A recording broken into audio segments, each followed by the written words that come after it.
दोस्त नमस्ते प्रणाम, मैं हूँ आपकी वंदना। स्वागत करती हूँ दीदी के चैनल पे। आप सभी का एक प्यारा सा हम लोग सोहर गीत लेके आए हैं। कैसे लगेगा कमेंट बॉक्स में बताइएगा और दीदी के चैनल को ज्यादा से ज्यादा सपोर्ट करिएगा फ्रेंड, ढेर सारा प्यारा आशीर्वाद दीजिएगा। जैसे फुलवा बिन बगिया कुछ ना निकला गए हो, कुछ ना निकला गई हो मोरे रामा। वैसे हरिल बिन गोदिया हो बहुत सुन गए हो, बहुत सुन गई हो मोरे रामा।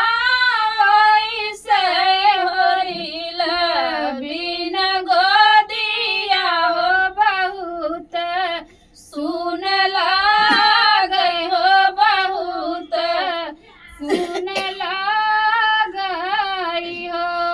चंदा की जई से चदनिया हो बहुत सुख पावई हो, बहुत सुख पावई हो मोरे रामा।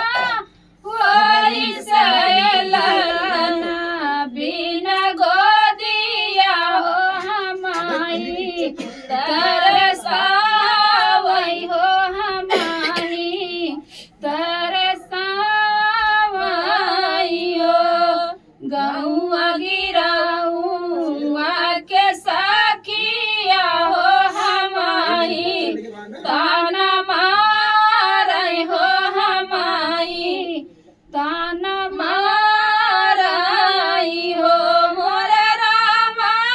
बिना होरिलवा के गोदिया हो तो घरा से निकारई हो, तो घरा से निकारई हो। तुम्ही मोरे माईया से माईया हो, तुहीने महतारी हो, तुहीनी महतारी हो मोरी मैया।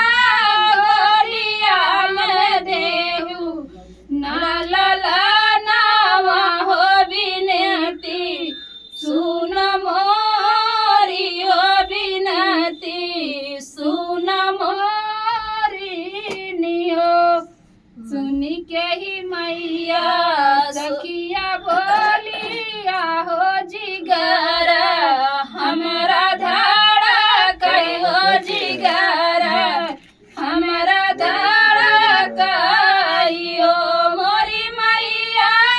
रेहू नाम के ललनावा हो तो डूबे मारी जाए हो, तो डूबी मारी जावई हो। तो फ्रेंड था सोहर गीत, आप लोग को कैसा लगा कमेंट बॉक्स में बताना। फिर नहीं किसी नए गाने से, तब तक के लिए बाय बाय दोस्तों। तो आप लोग से रिक्वेस्ट है कि दीदी के चैनल को ज्यादा से ज्यादा सपोर्ट